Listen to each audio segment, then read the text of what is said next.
lot of things that JP can always pull out, right? On the other hand, Echo takes away the Diggy, and the Franco gets denied. Ooh, again the Diggy gets banned out. So this is again a sign of maybe they want to go for a high mobility sort of lineup because that's what they did. The reason why they do that is because you don't want to deal with the time warp. So that's why. But on the other hand, interesting to see that both Kaja and Franco being banned out, considering that a Burn X Flash is going to get the first pick. So I guess they're going to try to get the Fedrin as the first pick, at least tanky enough to be in fights. Okay, Kadita taken away. That's also the Angela taken away by Echo. Man, the drop from the side of Echo towards Burn X Flash, they know what they're facing, right? Just taking these a couple of supports away. They're focusing down D7's roster earlier just now. You saw D7 on the Franco wasn't able to perform as well as you expect going into game number 1, right? But now, back to the banning phase, what else can they ban? Contract's already taken away. There's also a ever-looming Joy threat that Burn X Flash can also pick up for Super Shma at the same time. Or maybe they can also hunt down the Lancelot, just take it away. Yeah, I think a Lancelot would be a great ban as well. But besides a Lancelot, okay, we got the signal there. Okay, it's going to be the Claude being banned out. Interesting. But that opens up space for the Beatrix to be played. We didn't see the Beatrix earlier on. If it's not the Beatrix, maybe a Tank Shredder, the Carry might be one of the hot picks. Brody has been pretty popular as well, if any of the teams want to go for it. I feel like if I'm Burn X Flash right here, I pick an R-Lot, right? Because Echo is inching towards the Melissa pick. I really don't feel like Burn X Flash is going for the Melissa themselves, because I feel like you go for the Melissa, Echo will have two heroes to just counteract against this Melissa. So R-Lot is generally a very safe pick. And don't forget, there's also the Fredrin, right, from the side of Burn X Flash. But Burn X Flash, even if they go for the Fredrin, the go-away models is still very strong. But hey, okay, you know what? They're going to go for the Fredrin. They're going to go flex it. ATM can also play it in the XP lane. Super Chma can also play in the jungle.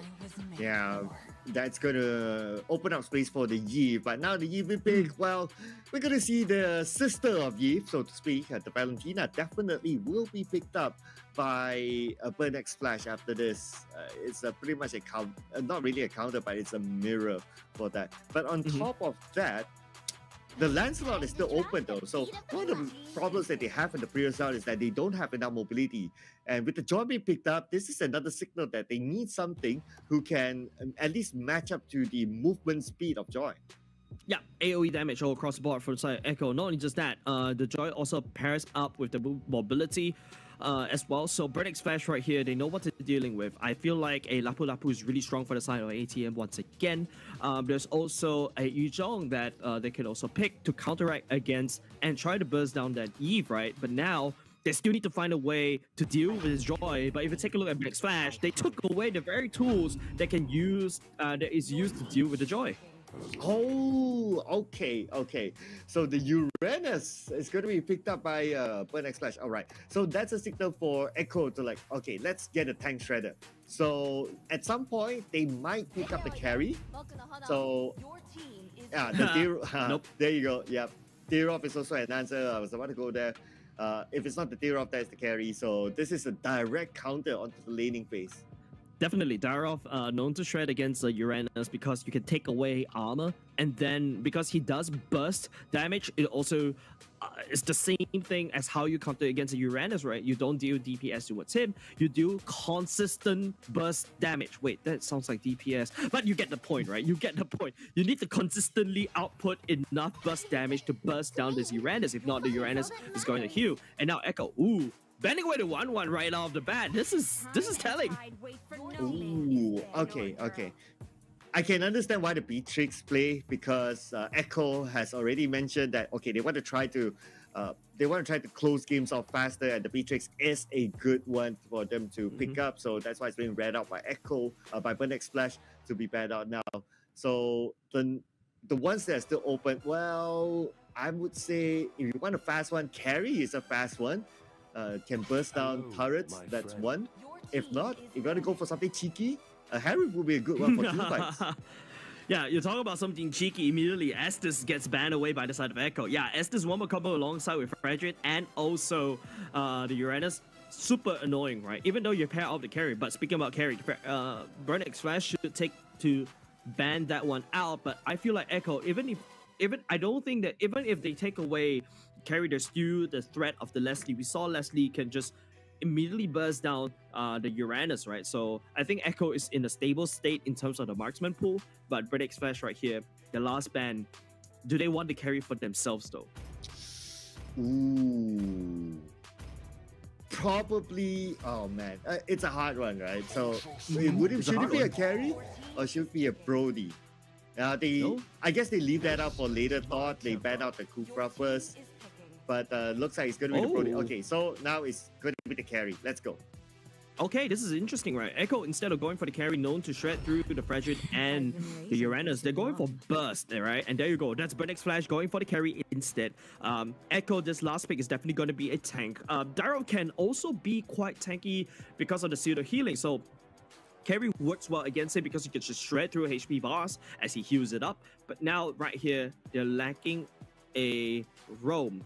They've already got two beefy front lines. Maybe they can go for a Florin to counter heal against, or even down to a roam Faramis perhaps, because you need to make sure that you are able to sustain the damage out of that Joy and also out of that Brody.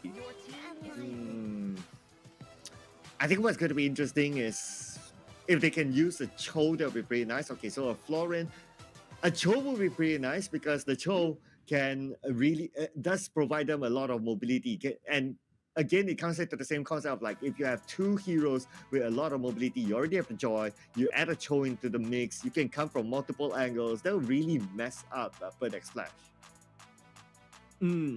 Cho would work. You can look to pick off the Florin and then kick him all the way back. But Echo, on the other hand, I feel like, I don't know, a sneaky suspicion of an Atlas coming out, because this is like very clumped up fight, right? If you find carry and you find the Florin, just pull them all the way in. But no, instead of like on the top of the AoE CCs, there you go. That's a Lolita being picked up there. From the side of the Echo, the shields will help to block the carry from shredding through. So that's A-okay. And the AoE stun also fits into what Echo wants to do. They just want to lock everybody into the red wall manipulation and make it super hard for Burn X Flash outmaneuver. You talk about mobility for the side of Burn X Flash. Looking at this roster right here, Sir Cloud, do you think they have enough mobility to outmaneuver Echo's draft? Ooh, I guess that has always been our discussion, right? About like how do you want to deal with the mobility of the opponent, and I think that this is going to be a big issue for them. I'm also worried for Uranus at the laning phase, so we expect that Uranus will not have a good time. And with that being said, right, like what are the answers that Echo has besides just dealing with the mobility head on? They do have the catch. Technically with the Lolita, you do have this point and click stun, so I think that's A-okay with the mobility. But I think what Burn X Flash may be looking out for Uranus, don't try to lane against the Daroth, right? Just cut your waves. Just don't care, right? And with D7 coming in place as well, this is a very safe and also very sustained heavy kind of roster. But ladies and gents, we're gonna go in game number 2. Echo going strong, even with this kind of roster. But on the other side, fans from Cambodia, I think they need your support. Burn X Flash definitely need your support because, you know, they're down one game, then not having a very good run in the Snapdragon Pro Series. And yeah, as much support is required for a team like this. Yeah, even as the start, we see ATM already not having a good time, down to 50% of health. It's until the fact that the Seeker has to babysit him at the early stages until he's at least like level 2 or hopefully up to level 3, and then ATM can start to move around. Now ATM, I think learning from what they have gone through previously, they try to just mess up the jungle, but we're going to see the first blood here for sure. Wait a second, Sanford. One dot. ATM lost in green numbers, right? But then again, like I said, I don't think Uranus or ATM should actually lane against Sanford, right? But even though if Sanford actually, you know, respond to ATM's wave cutting, I think Sanford could just turn around and just burst ATM down and then go back to lane. And Echo, you know, looking around the bot side, Super Shima taking over the way to level 4. His counterpart Zyda is already a level 4 in this Joy. Yeah, honestly, even if ATM goes for the lane cutting, I agree with you. Sanford just needs to, well, if you're there, I just go for you. And ATM is not the most mobile of heroes. So he will be at one place for quite a while and he can be counted. Yep. Oh, Zaida, I think he does have the ultimate ready. Donut. Try to shred through JP. JP raises his shield for now, so Donut's pretty safe in lane, but Brody out bullying, outplaying against Donut down top. But meanwhile, at bot, ATM and CCAT already here, trying to take to level 4. Super Shima is already on site. Sanji and Sanford will try to drag the attention of the turtle over to their side. JP coming along, but Zaida is just, having a lot of time. The best part is Echo resetted the turtle. Yeah, you know what? I saw some videos recently about the Lolita potential new update. But hey, we'll talk about that later. Yeah, new update coming in. That's the Lolita Lumina Blast. Will not be able to catch anybody but the Super Shima right here. CCAT responding with a Lois own one. Doesn't connect to anyone at all. Zaida just hiding in the bush, just zippy-zapping around, waiting for an opportunity to strike. The turtle still being tagged on top of Super Shima. Super Shima is actually clearing, and JP is a little bit low. He has to bounce back. But at the same time, top side down, torn apart memory, bursting down Donut off the screen. And Echo still secures the turtle. Oh, too bad for JP. He doesn't have the flicker when he pulled out the Numenon Blast, so he was not able to reach onto his opponents. But I guess at this very early stage, it's not necessarily about hitting your target. It's about just shooing them away, allowing your teammates to secure the objective, and I guess job done. Brennick's Flash is trying to shoo away Echo. These orcas, no, they're pigeons. They're annoying flying rats, right? They're just hungry, walking around Super Shima's side of the turtle. They have the turtle priority. And Brennick's Flash, like what you said, trying to shoo them away. Zaida comes in, still takes the turtle away. That's absolutely disgusting. Yeah, and that is just like the start of it, right? I expect to see more disgustment, but hey, CCAT in trouble. I see Luminum Blast on both sides. D7 and Bloom popped off, but the amount of burst damage by Echo is still there. Zaida and Sanji will be working down CCAT, and all of a sudden up top there is going to be the carry going up against Outplayed. Donut torn apart memory just a little bit short. JP coming in to also try to secure the kill. Concussive Blast will be there to secure that kill. And he'll be tanky enough. D7 just tickling JP there, so D7 just letting him go for now. Super Shima joins it on the fight with Sanji there.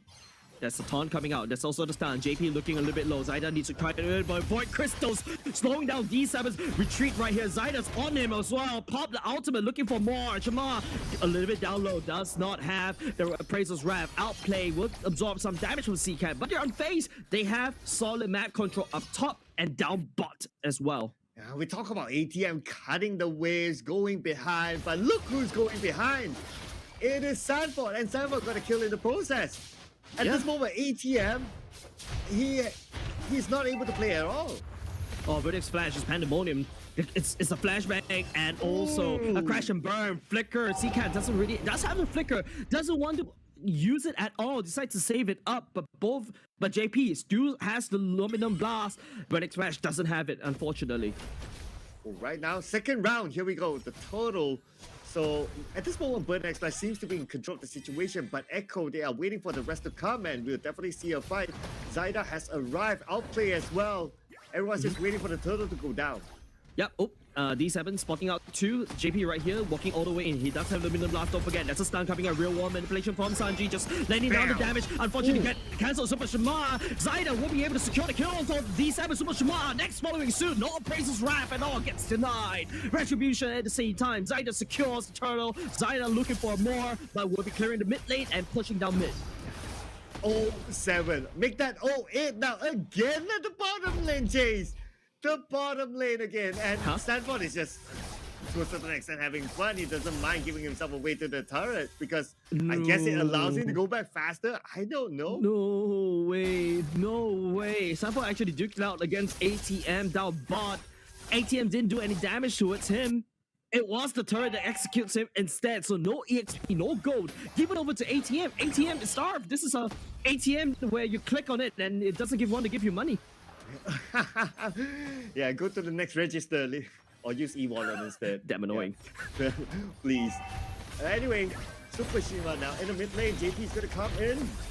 One manipulation by CCat right here. Sanji's gonna respond the same as well. But he has the back digital run and alongside Zyda, the atomic bomb landing down. And D7 has to roll D7. No. He is down in the ground. Donut following suit. No more circle. No more bread. For the side of the Burning Splash. Echo.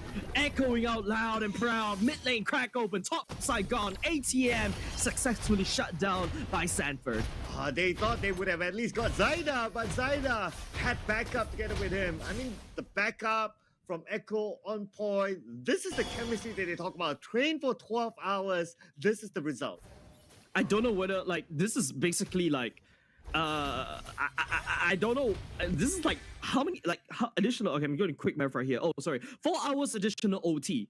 All right, this is exactly what Echo has to go through in order to play at this top shape right now. Look at the damage leaving the board. Sanji's taking most of them, but Super Shima speaking about damage. The Priest's Wrath doesn't land. Outplay, shut him down before he could do anything. Zyda looking at C-Cat gets electrocuted like a little mouse. Unfortunately, Burnex Flash slipping away. Luminous Blast will be landed, but Burnex Flash, they get pushed back into their base. Echo focusing on the bot lane turret. Dude, look at where ATM is at right now. But the rest of Echo, they're just ignoring him. No one is really going back. Okay, maybe Sanji, but hey, why not get a kill before you do so? Okay, we joked about ATM, you know, running low gold, so he decides to go and cut the waves, 2 waves at the same time. But this ATM is weak. Look at Sanji, he's doing a lot of damage against ATM. JP. ATM knows. ATM knows. ATM knows. He's going down. Yeah, He's going down. There's 2 men on him. He's got to sacrifice himself to Sanji. Oh. No, Outplay steals it away. Rude. Yeah, it feels like they were waiting for like, okay, Outplay, you come here because you want to give you the goal, the experience, you have to go later anyway, and secure that kill. They were just buying time for Outplay to come get it. Yeah, it's just last-ditch effort for the side of ATM right now. Zyda securing the Lord right now. Burnex Flash diving for gold. Look at the gold lead, leaning in 10k in the favor of Echo. That gold lead translates into items. BOD on the way for the side of Outplay. Magnific Roar already built by the Brody. It's beginning of the end for the side of Burnex Flash. Unfortunately, Echo sending the Lord down bot. Yeah, still tons of defensive items for the side of Burnex Flash, and that's not going to be enough to answer back to Echo. I mean, it is a 11k gold lead that we're talking about. Echo going for all-out damage again for their side. Yeah, 1 Dom Ice, and that's about it. Everything else is just focusing on the burst, focusing on the physical damage. Yeah, now with the Lord Intel down bot, Zyda is just rampaging all across the board, burning the deforestation happening for the side of on the side of Burnex Flash's forest, and Echo is the one that's profiting out of it, right? All that timber, yum, but at the same time, Zyda looking for Donut as well. That Donut, that's a lot of damage. Zyda can up consistently against Donut, gets pushed back into his own base. Echo still have the Lord Intel slowly sinking up the waves. ATM get busted down just a little bit low. Zyda already has committed with the ultimate, and CCat needs to burn the ultimate just to defend against this Lord. But the Lord is cleaving onto it though. ATM will be there to still clear off the Lord, but at the same time, Zyda looking for more. CCat, Luminous Blast charging out just to zone away Burnex Flash. Echo cracks open mid, and now they will be focusing up top. Yeah, the top will definitely be taken down, but CCat nowhere for him to go. He tried to join onto the fight, but there was no way he could survive that. Oh, Sanford unleashing the combo right here. Still finds D7 though. No healers on the side of Burnex Flash anymore. They're crashing a burn. Echo right here leading the charge. Sanford fighting Donut in the back line. Zyda has to just zip away, but still catches Donut though. The proc, and ladies and gentlemen, Echo solid 2-0 against Burnex Flash. 0-19. That was the final score before the game ended. A perfect game for Echo. We did thought about like, oh, there's no answer to a lot of these things. Like Uranus had nowhere to play. Oh man, it is just massacre from Echo. Joy was wide open, right? Like Burnex Flash literally banned out the